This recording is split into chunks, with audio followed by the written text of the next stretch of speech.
Je suis le Dr Philippe Jonguin, co-responsable du projet e-santé Wallonie, en charge des formations à la e-santé des prestataires de soins sur le territoire wallon. Mais je suis également administrateur de Réseau Santé Wallon et j'ai pu participer activement à la mise en place de la plateforme sécurisée intitulée Covid-19 e-monitoring First Line, en raccourci SafeLink. Ce tutoriel a été créé pour les infirmiers et infirmières amenés à accompagner à domicile des patients suspectés ou atteints de Covid-19. Il est destiné à leur montrer comment consulter des rapports SafeLink publiés sur les réseaux de santé wallons et bruxellois. Ce tutoriel leur indiquera également quelle part active ils et elles peuvent prendre dans le suivi de ces patients.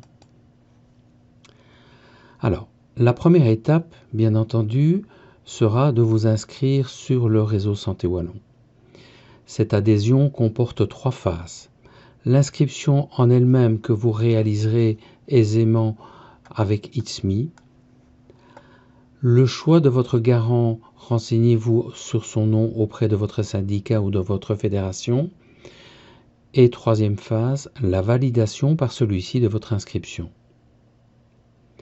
Cette première étape étant réalisée, la deuxième sera de vous rendre sur la page du portail du réseau Santé Wallon dans son espace professionnel.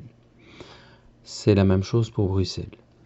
Voici l'écran de l'espace professionnel du réseau Santé Wallon sur lequel vous allez vous rendre. Pour vous connecter maintenant au réseau Santé Wallon, vous allez le réaliser idéalement avec It's Me, éventuellement avec votre carte d'identité. En rentrant sur le réseau Santé Wallon dans votre espace professionnel, vous avez ce type d'écran qui s'offre à vous. Je suis ici connecté au nom de Madame Verbrack, infirmière, et donc j'ai 4 onglets qui me sont présentés. Un onglet s'intitulant Mes patients, un qui s'intitule Ajouter un lien thérapeutique et 2 autres dont on ne va pas s'occuper pour le moment. Vous êtes donc dans la situation où, à domicile, vous allez rencontrer un patient dont vous savez qu'il est encodé sur la plateforme SafeLink par son médecin traitant. Des rapports existent donc sur le réseau Santé Wallon. Vous êtes maintenant inscrit sur le réseau Santé Wallon, le patient aussi. Comment arriver à voir son rapport SafeLink? Première chose, vérifiez si dans la liste de vos patients, celui-ci est bien présent. Le patient, on va le nommer Philippe Jonguin, n'est pas dans la liste de vos patients. Vous allez donc devoir créer le lien thérapeutique avec lui pour qu'il se retrouve dans votre liste de patients. Passons donc au deuxième onglet destiné à cette fonction. Vous pouvez utiliser la carte d'identité du patient. Vous pouvez utiliser également, et c'est plus facile évidemment quand vous êtes à domicile, l'inscription de la combinaison du numéro de registre national du patient et de sa carte d'identité. Donc, numéro de registre national. Ce sont la date de naissance inversée plus 5 chiffres. Ceci étant fait, vous ajoutez le lien thérapeutique à votre clientèle et vous confirmez l'ajout du patient à votre propre clientèle. 2 modalités de lien thérapeutique s'ouvrent à vous. Une en tant qu'infirmier traitant, c'est votre profil d'infirmier indépendant, ou si vous étiez hospitalier, vous utiliserez ce type de lien. La différence porte essentiellement sur la durée du lien. Comme infirmier traitant, vous allez créer un lien thérapeutique de 15 mois, comme le lien thérapeutique qui unit un médecin à son patient. 15 mois, nous dirons le 5 du 5, et c'est bien jusqu'au 7 du 8 2021. Voici donc le patient dans la liste de vos patients.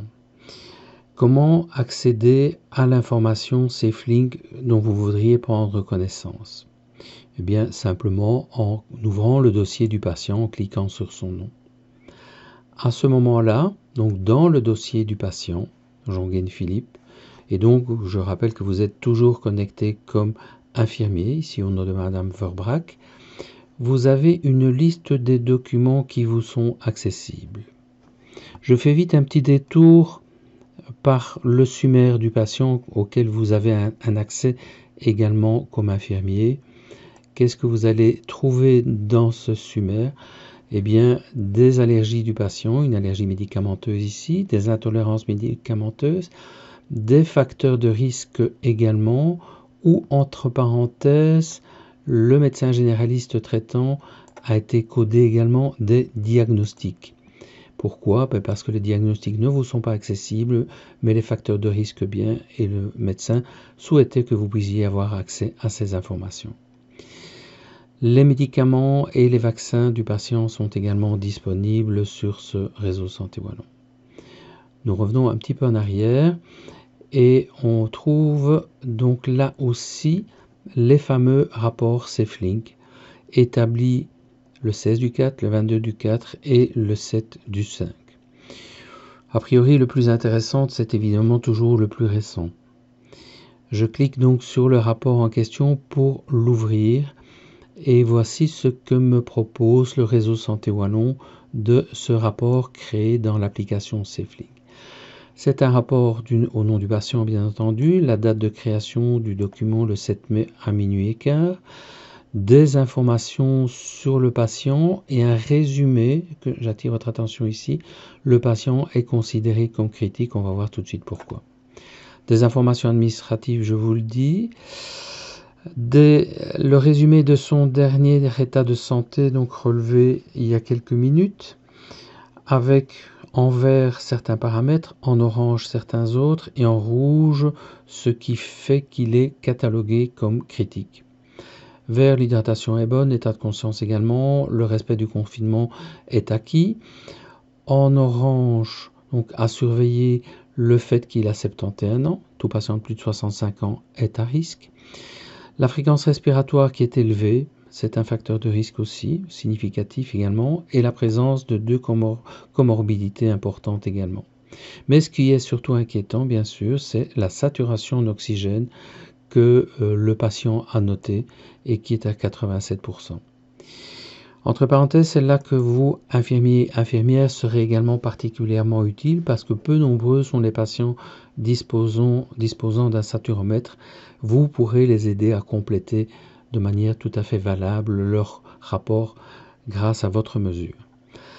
Les comorbidités du patient apparaissent ici. C'est un patient qui est hypertendu, qui a également une maladie rénale chronique et un diabète non compliqué et un facteur de risque qu'est le tabagisme. Dernière chose qui apparaît ici dans le bas de l'écran, les résumés des relevés effectués par le patient ces derniers temps, par date, avec chaque fois la mesure de la température corporelle que le patient a mesurée, de sa fréquence cardiaque, un résumé de sa gêne respiratoire, de sa fréquence respiratoire ici, de la saturation d'oxygène quand elle était réalisée, de son état d'hydratation, troubles digestifs, etc., etc. Des notes sont également parfois présentes. Ceci est également, très clairement le profil d'un patient pour lequel le médecin généraliste qui aura été prévenu par un SMS lui indiquant qu'il doit être proactif et contacter rapidement son patient, il est très probable que le médecin traitant de ce patient va l'envoyer aux urgences. Vous avez donc la connaissance de ces informations. C'est très bien, vous savez donc effectivement prendre mieux en charge votre patient dans ce cadre de suivi Covid. Mais vous pouvez également être aussi active, c'est-à-dire que vous n'avez pas la capacité, vous, d'intervenir dans le logiciel SafeLink, mais vous pouvez communiquer des informations au travers de la note du journal.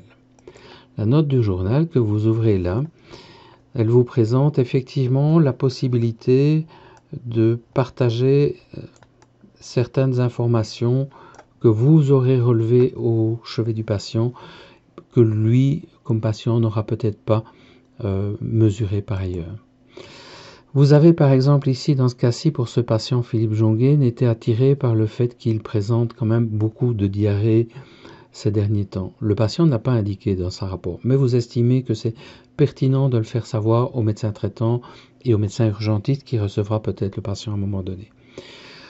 Vous l'indiquez dans le texte ici et pour finir, vous publiez cette information sur ce réseau Santé Wallon. Et donc, quand on revient dans la liste des documents du patient en question, vous voyez effectivement que le 7/5 à 1h du matin, l'infirmière Madame Verbrack a relevé le fait que le patient présente depuis 48 heures des diarrhées abondantes. Ceci va s'ajouter aux autres informations dont on a déjà pris connaissance, les fameux rapports Seyfling, le SUMER. Toutes ces informations vont permettre aux médecins traitants, aux urgentistes, aux pneumologues qui vont éventuellement prendre en charge le patient, d'avoir une vue vraiment très complète de l'état de santé. Voilà, donc il y a clairement deux versants dans cette prise en charge. D'une part, vous prenez connaissance des informations disponibles, telles que les rapports Seyfling et le SUMER, et d'autre part, vous apportez également vos informations au travers de cette fameuse note journal que vous avez complétée. À ce stade, je n'ai rien d'autre à vous apprendre, je ne peux vous conseiller qu'une chose, essayez, connectez-vous au réseau Santé Wallon, éventuellement faites-vous un profil patient de manière à pouvoir tester les fonctionnalités de ce réseau Santé Wallon qui est vraiment tout à fait puissant. Je vous remercie.